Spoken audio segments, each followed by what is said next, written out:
Hello, I'm Mr. Michael, and thank you for joining me for another Lego project. For this video, we're going to cover the single motor, and we're going to do coding with the single motor with using coding canvas. I have already connected my single motor, and I'm going to click on my single motor so we can talk about how to code speed for this session. I do have a video on covering rotation counts. And rotation count is going to be our default when we open up our motor, and this is what it'll look like. I'm going to hit our down arrow over here, and I'm going to go down to speed, and that's going to show our speed on our motor actively, and you can see the results in the screen down here below.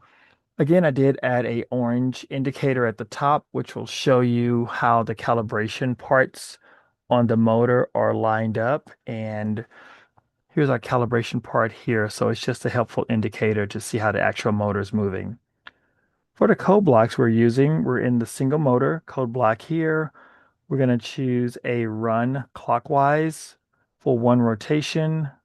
I'm going to change that to a few extra rotations so we can see more movement. I'm going to go up to 3 rotations, and I'm going to select my speed code block as well.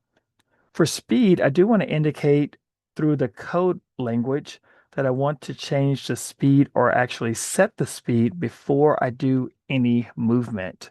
I don't want to do movement and then follow up with a speed.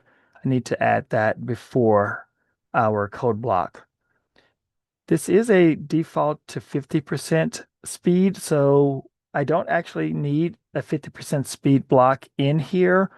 If I run the code as is without the speed block, it will default into 50%, but I do want to show you the speed and then adjust it along the way so you can see the difference of the output. Okay, our code is set here. I am going to put a stop motor at the end of this, and we're going to hit our play button here, and you can see the speed is going to be represented here. And with it running at a three rotations, it's going to stay at a pretty decent constant speed output here as well as on screen. Here we go.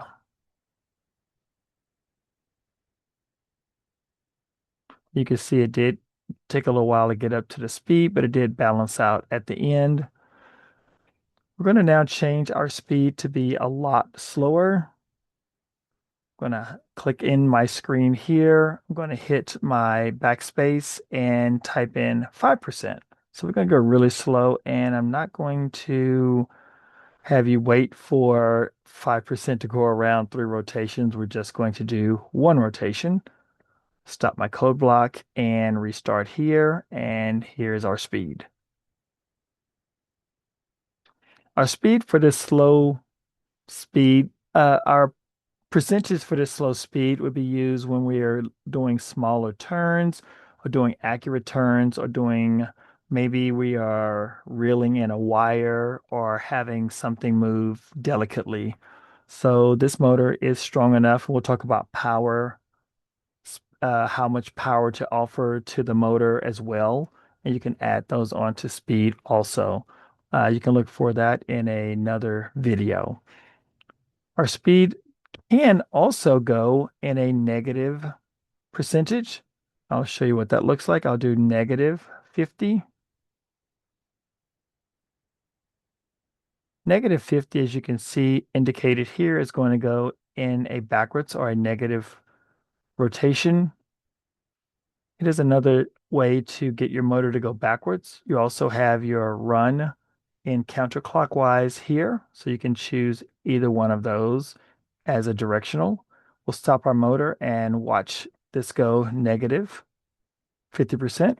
I will add 3 degrees onto this one, 3 rotations, and I'll play that one more time. There we go. Thank you for watching for the adjusting speed and regulating speed video. Please look for other videos coming soon, and I will see you then.